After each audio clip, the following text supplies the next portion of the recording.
برحب فيكم دائما ببرنامج المسامح كريم. رح نشوف قصة الآن، قصة من قصص الحب على الفيسبوك. رح نشوف كيف انتهت وإن شاء الله ترجع تنوصل عن جديد. نستقبل أولا صاحب الدعوة، صاحب المبادرة، أحمد.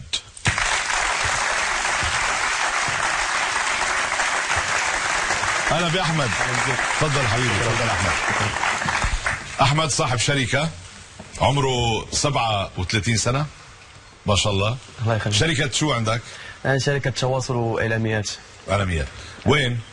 بالمغرب. عرفت، بس بأي مدينة في المغرب؟ بالدار البيضاء. في الدار البيضاء، كازابلانكا. بكازابلانكا. أحمد عنده قصة رح بروي لكم إياها. أحمد شاب يعني بيعرف كثير، مش مثلي أنا، بيعرف بالفيسبوك بالتويتر بالكمبيوتر إلى آخره، وبيحب هيك يصير في علاقات على الفيسبوك والتويتر.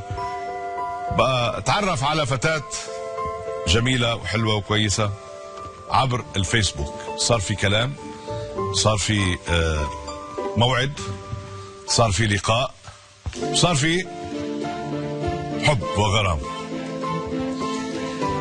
بعدين تطورت القصة.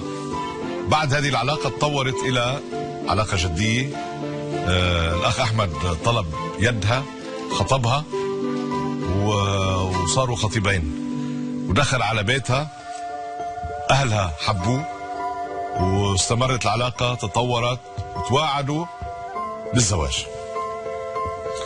فجأة ذات يوم خطيبته اسمها سوسن، ذات يوم سوسن تتصل بالأخ أحمد بالتليفون، تسأل عنه مثل العادة، ما برد. مرة اثنين ثلاثة ما برد. ترجع بتحاول عبر الفيسبوك، أحمد أين أنت؟ ما برد. حاولت مرة اثنين ثلاثة، أحمد مش هون. بعدين اكتشفت سوسن إنه أحمد سافر. إلى أين سافر؟ إلى بلجيكا.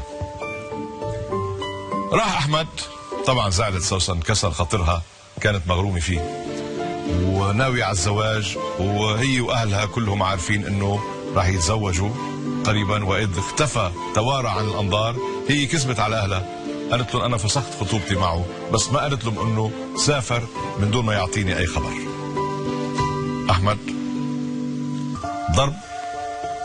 ضرب مش حلو، نعترف فيها. بس بعترف. يعني بنت بتحبك وصار في علاقة بينك وبينها ووعد بالزواج وإلى آخره، وفجأة اختفيت. أنا كنت كنبغيها بزاف وكنرتاح معها. طيب بس أول شيء قل لي ليش اختفيت؟ أنا عن نفسي ما عرفتش علاش اختفيت. يعني رحت على بلجيكا. يمكن خفت من المسؤولية، يمكن. خيتك، بس ليش ما قلت لها؟ قل لها أنا رايح على بلجيكا، ما كانش عندي رايح أشتغل عشان أجمع فلوس عشان أتزوج، عشان هيك تبخر أحمد فجأة. ما كانش عندي الجرأة باش نقابل لك، يعني العائلة ديالها قابلوني بواحد الحب، بواحد الفرحة، بواحد الترحاب. ما كانش نقدر نقول لهم بلا غادي نترك البنت ديالكم، ولا انا ما قادرش على هذه المسؤوليه ولا هذا. فانا اختفيت وواحد الطريقه اللي انا براسي ما عرفتش كيفاش. يمكن كنت اناني واحد شويه، فكرت في راسي، ما فكرتش في ديك الانسانه، ما فكرتش في ديك العائله ديالها ولا في العائله ديالي. لان من بعد حتى العائله ديالي تقلقات عليا، ولان كان شافوا المعامله ديالها معاهم كانت مزيانه. الناس اللي العائله ديالها حتى هما مع العائله ديالي كانت علاقه طيبه وعلاقات حب جميله. انا يمكن فكرت في راسي بزاف، كنت اناني. قديش قعدت ببلجيكا؟ كم من الوقت؟ 9 شهور. 9 شهور؟ 9 شهور. ونسيتها لسوسن؟ لا ما نسيتهاش، ما قدرتش ننساها. طيب رجعت على المغرب. رجعت على المغرب. واجهتها لسوسن؟ ما بغاتش تهضر معي في الاول، ما بغاتش. رفضت؟ ما قدرت تشوفها ابدا؟ كنت تشوفها من بعيد. طبعا زي ما بيقولوا سودت لها وجهها مع اهلها، مع صديقاتها، مع المجتمع، لانه انت هرب. هذا كان هربت بدون سبب. شو بتعتقد راح بيكون رد فعلها؟ انا بعرف يعني شو مكانتي عندها، بعرف مكانتي عندها، وكنتمنى من الله سبحانه وتعالى، كنتمنى منكم نتوما القدره ديالكم على الاقناع الا كان ممكن تقنعوا عليها. وكنت انا عندي احساس، يعني الا شافني كنتهضر قدام الناس كاملين، قدام الاهل ديالها وقدام الاهل ديالي وقدام الجيران والناس اللي كيعرفونا واصدقاء، فغادي تكون نتيجه ايجابيه ان شاء الله. ان شاء الله. ان شاء الله يا رب. نحن بنشكرك انك جيت لعنا على استوديو انا اللي بشكركم، وثقت فينا. الله يخليك. وان شاء الله تقدر من خلالنا ترجع سوسن وتبنوا عائله سوا ان شاء الله. اتمنى انا من كل قلبي يا رب.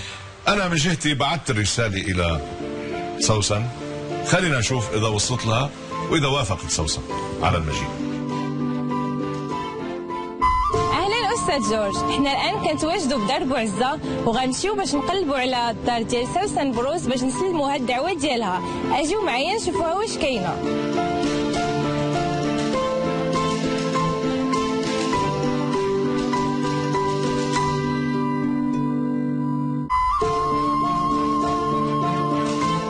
أخيرا وصلنا للبيت ديال سوسن بروز وأجيو معايا نشوفوها واش كاينة.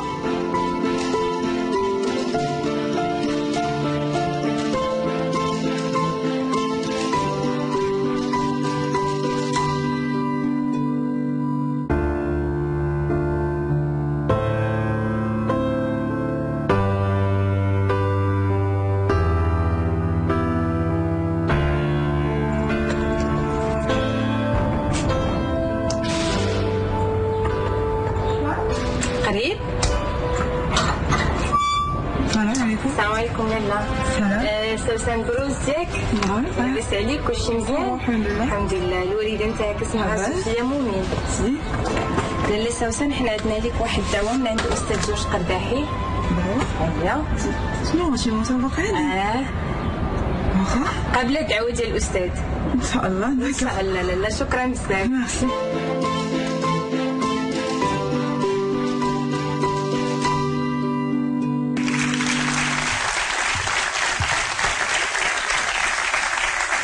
سوسن اكيد صارت هون، قبلت الدعوه من الدار البيضاء. معنا احمد روينا القصه قبل شوي.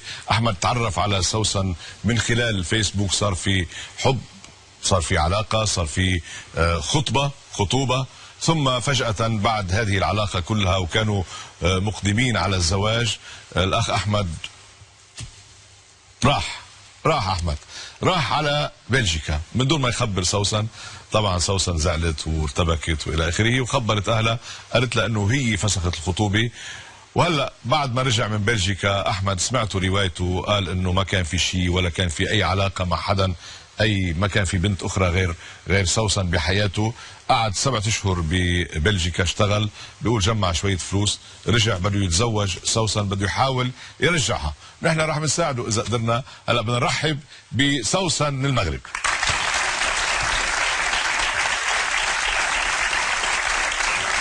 اهلا بسوسن.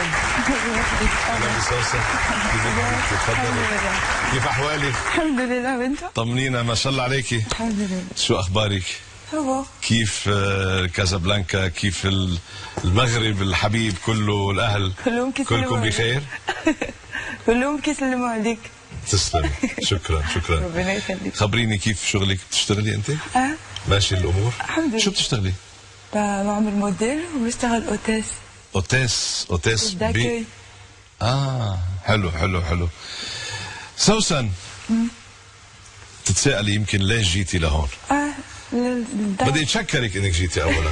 قبلتي الدعوه هيك بسرعه وبفرح. شفتك انا، لانه لا في شاشه هون كنت عم شوف لما ساعية البريد سلمتك. أيوة. الدعوه بقى انت ما ترددتي. بقى اشكرك.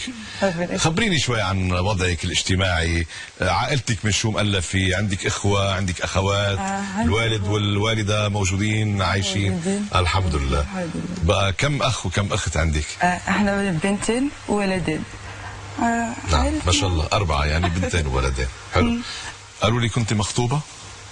كنت مخطوبة. تركتي؟ بالكم زمان؟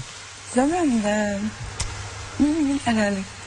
يعني إذا تقدم لك اليوم عريس جديد كويس، يعني بتوافقي على الزواج؟ بتوافقي؟ شو مواصفاته أنت؟ يعني شو هيك فارس أحلامك عشان نعرف؟ مين قال لك على الخطوبة؟ نعم. مين قال لك على اني كنت مخطوبه؟ انا ما انت لا، ما سالت عنك انا. شو انت جايه هيك يعني هيك وعارفينك مين انت واخبارك وشو بتعملي وكيف عايشه، كل التفاصيل عنا. اوكي. معنا جهاز مخابرات منتشر في العالم العربي كله. اوكي. بقى لذلك لا نحن بدنا نشوف اذا كنت مستعده للزواج مجددا يعني. ده مش دي مسابقة، مش مسابقة. مسابقه للزواج. في عنا عرسان هنا. اوكي. اختار من ما انت الجائزه. انت الجائزه سوسن. ايه رايك؟ اوكي. خلاص اقوم اختار من هنا. لا مش دول. شوفي انا مرشح كمان. طيب ليكي سوسن. اوكي. الحقيقه مش انا اللي دعوتك، انا بسعدني رحب فيكي وبشكرك انك جيتي، بس مش انا صاحب الدعوه. صاحب الدعوه شخص بيعزك طبعا، وهو يعني بواسطنا نحن دعاكي. انا سلمت الدعوه، انت شرفتينا. تحبي تعرفي مين دعاكي؟ ممكن اعرف. ممكن؟ طلعي بهالشاشه.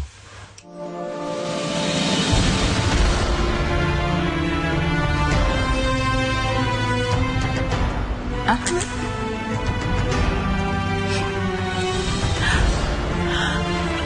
شكون جابه؟ احمد ببلجيكا. شكون اللي جابه؟ انا جبت. ما هو اجا، هو طلب يجي. ما تبكي هلا تروحي عيونك، تعملي لنا قصه هلا. روقي شوي، خليكي بجمالك هلا. هد تفضل. كيفاش الصوت؟ ما تقدرش تحمل الدموع ديالك. روقي شوي. هيدا احمد اللي كان في بلجيكا. انا عارف. هو اللي وجه لك الدعوه. اوكي. مش انا. اوكي. ممكن امشي؟ طب ولو ما شفناكي بعد لسه بدك تمشي اكيد. سوسن عمهلك. سوسن لحظه حنجيب لك كوبايه ميه. قعدي شوي، انا عاوزك شوي نحكي. روقي لنحكي شوي. ولو معقوله هيك تتركينا وتتركيني هيك وحدي انا؟ لا. ولو انت بنت مهذبه واموره وحلوه، بس ليش بدك تمشي؟ ليش بدك تمشي؟ ما بدك تشوفيه ابدا؟ لا ابدا. طيب مسحي هون شوي. ليك بعت لك رساله بدي اقرا لك اياها انا مش هو. اوكي. بعدين بنشوف يعني بعدين انت بتقرري بعد ما تقري هالرساله. شوفي ليش هو طلب منك تجي. خليني اقرا لك هالرساله انا. وين رح تعدوني؟ هون؟ يلا شوفي شو بيقول. سامعه؟ بيقول لك حبيبتي الغاليه سوسن، منذ تعرفت عليك وأنت حبيبتي، وحتى حين تركتك كنت حبيبتي. يا سوسن، لم يكن من السهل أبدا أن أفعل ما فعلت، وأعرف أنك تشعرين بمنتهى خيبة الأمل، لكنني سافرت لأكون نفسي من جديد، ولأنني لم أستطع مواجهتك بأنني غير جاهز لإتمام الزواج. أنا أعترف يا سوسن بأنني أخطأت في حقك، لكنك لا تريدين فهم موقفي، وها أنا أمام العالم كله أحاول أن أسترضيك وأقول لك أمام هذه الكاميرات أنا آسف، ولم أحب غيرك أبدا، ولا أريد أن تكون لي زوجة تحمل اسمي وتكون أم أولادي سوى أنت يا سوسن. يا حبيبتي، أنا اليوم أصبحت جاهزا للزواج، فاسمحي لي أن أتقدم أمام كل من يشاهدنا بطلب يدك من جديد. أتعهد أن تكوني زوجتي على سنة الله ورسوله، وأكون لك نعم الزوج، وأن تعيشي معي في سعادة. فقط اقبلي وسامحيني، والمسامح كريم. واضح من رسالته انه الرجل جاي يطلب ايدك من جديد، مش يخطبك، جاي يتزوجك. هو قال انه راح على بلجيكا لانه ظروفه ما كانش تسمح انه يتزوج، وكان مخجول منك، مش عارف كيف بده يصارحك بالموضوع، كيف بده يقول لك انه هو مش قادر ما راح يشتغل، بيقول انه جنى بعض الفلوس ورجع وهلا صار جاهز. بقى بتحبي خلينا نسمعه شوي شو بده يقول. اسمعي شوي. يلا تفضل احمد، علي صوتك. سوسن بغيتك تعطيني فرصه سمعي ليا. الظروف اللي سافرت فيها انا كانت انا براسي ما فهمتهاش، براسي ما عرفتهاش. حاجه وحده انت كتعرف فيها ومتاكده منها، عمري ما نسيتك وعمري ما غنساك.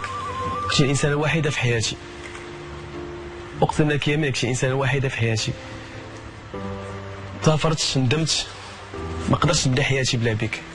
اي نجاح تنحقو الا وكنحس انا ناقصاني شي حاجه في حياتي، ناقصني الانسان اللي تشاركني الفرحه ديالي، اللي تشاركني النجاحات ديالي، لانك انت كان عندك دور كبير. يسمعني؟ احكي اذا بدك تحكي. انت سمعتي هلا؟ كنشوف فيك. بس انت كلمي اذا بدك تردي عليه، هو بيسمعك.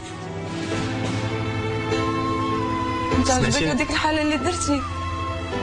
ما كانش الخاطري، ما فهمتش. يمكن كنت اناني شويه، انا كنعترف بهذه القضيه، كنت اناني ولكن ما كانش الخاطري. ما قدرتش نواجهك، ما قدرتش نصارح العائله ديالك اللي استقبلوني بحال ولدهم، دخلوني دارهم وعطوني بنتهم، عطوني اغلى شيء عندهم في ديك الدار. الورده ديال دارهم عطاوها ليا. ما كانش عندي الوجه باش نجي نواجهك انا سوسن ولا نواجه الدار ديالك، ما قدرتش. العائله ديالك ما قدرتش، ما عرفتش فين ندي وجهي منهم. فانا اليوم قدام العالم كامل تطلب منك تسمع كل زمان، ونعوض لك كل ما فات ان شاء الله. وسامح كريمه سوسن. سوسن قولي له اللي بدك تقولي له اياه، انت حره، ما حدا ضاغط عليكي، قرارك بيدك. كون خلي هذيك العلاقه اللي كانت بيناتنا غير عاديه، غير في الفيسبوك وفي الصوت احسن.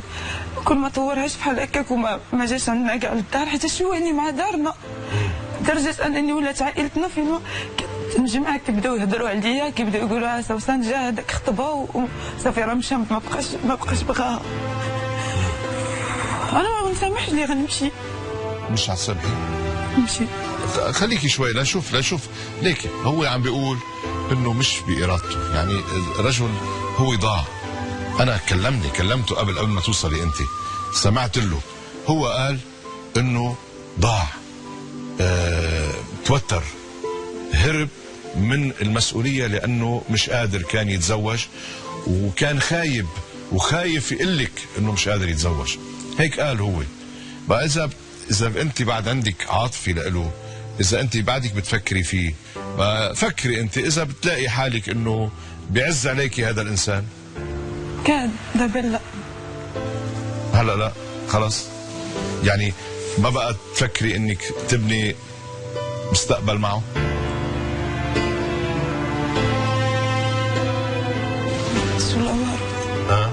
ما بتعرفي؟ فكري شوي، لانه هلا ما في شيء مستقبل، احنا مش مستعجلين. خلي وقتك، ما تحكميش لي بحال هكا، ما تحكميش لي. لحظه، بين هلالين، عندك حدا بحياتك شيء؟ في عندك حدا؟ ما بقيتش لا ما في بحياتك حدا؟ لا. طيب فاذا نحكي معه. سوسن شوف هاك، واو، انا تنوعدك قدام الناس كاملين، الطماش اللي كتخلينا ما نعاودش نهرب لشي بلاد اخرى، لان ديك ماشي هربت ولكن بحال حاولت نلقى راسي في شي بلاصه اخرى. انا كتعرفي الظروف اللي كنت كندوز منها في المغرب، كتعرفي بزاف، والحمد لله دابا رجعت، فانا عندي مسؤوليات هنا في الخدمه ديالي، في العمل ديالي، عندي الشقه ديالي خديتها في المغرب، وانا كنت ديما تنسول عليك الاخت ديالك، راه تقول لك من بعد هذا البرنامج غتقول لك، كنت ديما كنتواصل معاك، نعرف الاخبار ديالك، وعرفت بلي ما كان عندك شي واحد اخر في حياتك، وانا عارف بلي كتبغيني كما انا تنبغيك. اوكي، هادشي علاش سوسن انا جيت قدام هاد الناس كامل وقدام العالم كامل باش نطلب منك سماحه، باش نقول لك انا ندمان وما بقاش غادي تعاود، وكنوعدك انني نعوضك على كل ما داز ان شاء الله. والمسامح كريم سوسن. ايه رايك؟ قال لك المسامح كريم وسامحيني، وعنده بيته وشقته وشغله. شنو باش غادي نعرف باش بانه ما غاديش يبقى يعاود يدير لي هكا؟ سمعت؟ الضمانات شي سوسن، انا ما لقيتش راسي في شي بلاصه اخرى من غير كلشي. الضمانات انا عاد قدام هاد الناس، قدام الله سبحانه وتعالى، غادي نعيش معاك العمر كامل.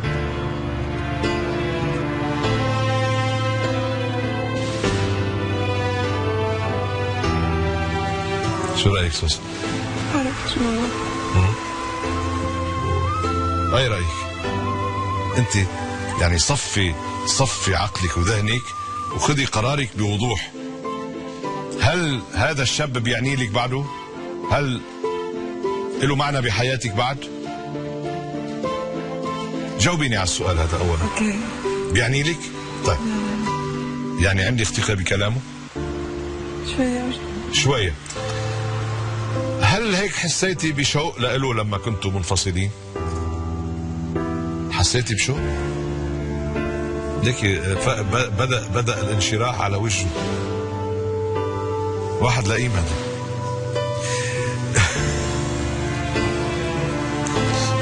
سوسن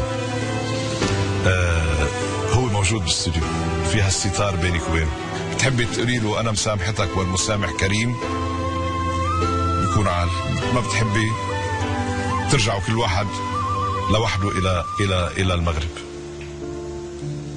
تاخذي قرارك. بدها شجاعة ما هيك؟ اوكي خلص مسامح كريم. مسامح كريم، مسامح كريم قالت له.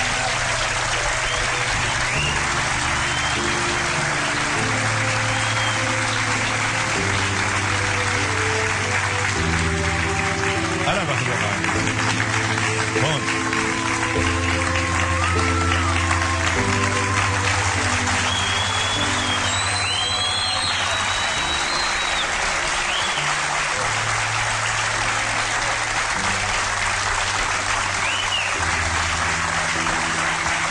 مبروك مبروك مبروك مبروك مبروك مبروك.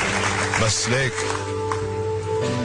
في وعد شرف مش امامي، امام ملايين الناس وامام الله، انه انت الضرب اللي عملته قلت لك ضرب نذالي كان. لازم يكون عندك الشجاعه تخبرها بكل شيء. ان شاء الله. شكرا. يلا باي. شكرا. تفضل تفضل. روحوا سوا.